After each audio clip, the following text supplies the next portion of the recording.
আজ বানাবো লক্ষ্মীর ভাণ্ডার, যা এখন সব মা কাকিমাদের ঘরে ঘরে রয়েছে। ছোটবেলায় কত বায়না করেছি লক্ষ্মীর ঘরটা কিনে টাকা ভরার জন্য, কত করেছি। কে কে করেছো অবশ্যই কমেন্ট করে জানাও। চলো এবার বলা যাক, কিন্তু আমার তো নেই, তাই ভাবনা এখন বড় হয়ে চলো একটা মাটির লক্ষ্মীর ভাণ্ডার বানিয়ে ফেলি।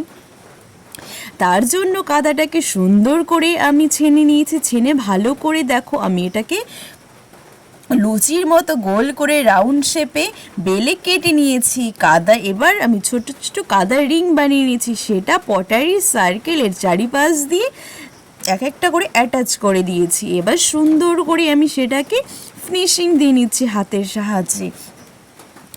এরপর একটার পর একটা আরেকটা জয়েন করে দিতে হবে। কাতার রিংটাকে ধীরে ধীরে বাড়ালে কিন্তু পটারি সার্কেলটাও আস্তে আস্তে বেড়ে যাবে, বড় হয়ে যাবে।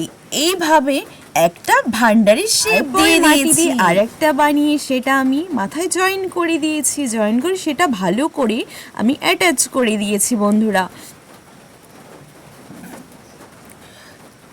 তারপরে আরও রিং বানিয়ে নিতে হবে। আরেকটা রিং বানিয়ে সেটাকে আমি পটারি সার্কেলের চারিপাশ দিয়ে ঘুরিয়ে অ্যাটাচ করে নেব। দেখো এই রিংটাকে আমি ভালো করে অ্যাটাচ করি। এটা কি বলো তো বন্ধুরা, এই শেপটা না দিলে আমাদের লক্ষ্মীর ভাণ্ডারটা সম্পূর্ণ পুরো পরিপূর্ণ অসম্পূর্ণ থেকে যাবে। ওর জন্য আমি এই রিংটাকে দেখো, এটা সমুদ্রের ঢেউয়ের মতো শেপ দিয়ে নিচ্ছি।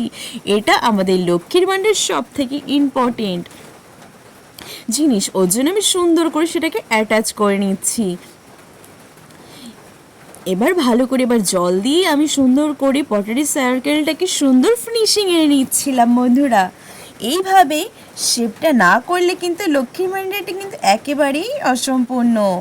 এইবার পয়সা ফেলার জন্য আমি সুন্দর করে একটা কেটে নিয়েছি লক্ষ্মীর ভাণ্ডারটাকে। আমাদের লক্ষ্মীর ভাণ্ডারটা কেমন লাগলে অবশ্যই কমেন্ট করে জানাতে ভুলবে না। ভালো লাগলে লাইক কমেন্ট শেয়ার করে দেবে। অনেক কষ্ট করলো তোমাদের ভালোবাসা পাওয়ার জন্য ভিডিওগুলো বানানো। তারপর বানিয়েছিলাম কানের একটা ইয়াররিং। সামনেই আমাদের চলে আসছে পুজোর জন্য সুন্দর তোমরা যদি ইয়াররিং বানাতে চাও তাহলে অবশ্যই বাড়ি বেশি এরকম করে ট্রাই করতে পারো। দেখো প্রথমেই আমি কাদাটাকে সুন্দর করে বেলে নিয়েছি রুটির শেপ দিয়ে।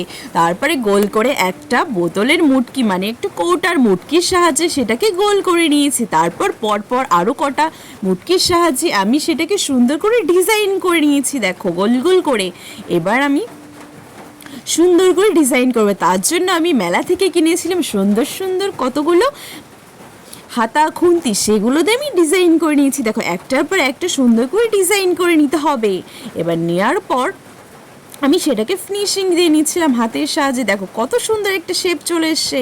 এবার একটা আমি ঝাঁটার কাঠি নিয়ে সেটাকে সুন্দর করে ফুটো ফুটো করে দিচ্ছিলাম। এবার কাদা দিয়ে তারপরেই দেখো ঢাকনার মাপে ছোট ছোট করে, কিন্তু তার উপরে ছোট ছোট ঢাকনার মাপ দিয়ে তুলির ব্যাক সাইডও ছোট খেলনা চামচ দিয়ে সুন্দর করে ডিজাইন করে নেওয়ার পর এইবার মাটিটাকে ছোট ছোট বল বানিয়ে নিয়েছি। বল বানিয়ে আমি ইয়াররিংয়ের সাথে অ্যাটাচ করে দিয়েছি।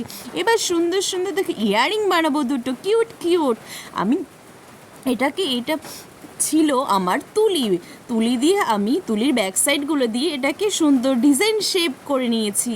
এবার কানের ইয়াররিং পরার জন্য আমি কি বলে ওটাকে যাই, আমাদের কেমন লাগলো অবশ্যই আমাকে কমেন্ট করে জানাবে। ভালো লাগলে লাইক কমেন্ট শেয়ার করে দেবে। তোমরা কি কি ভিডিও দেখতে চাও অবশ্যই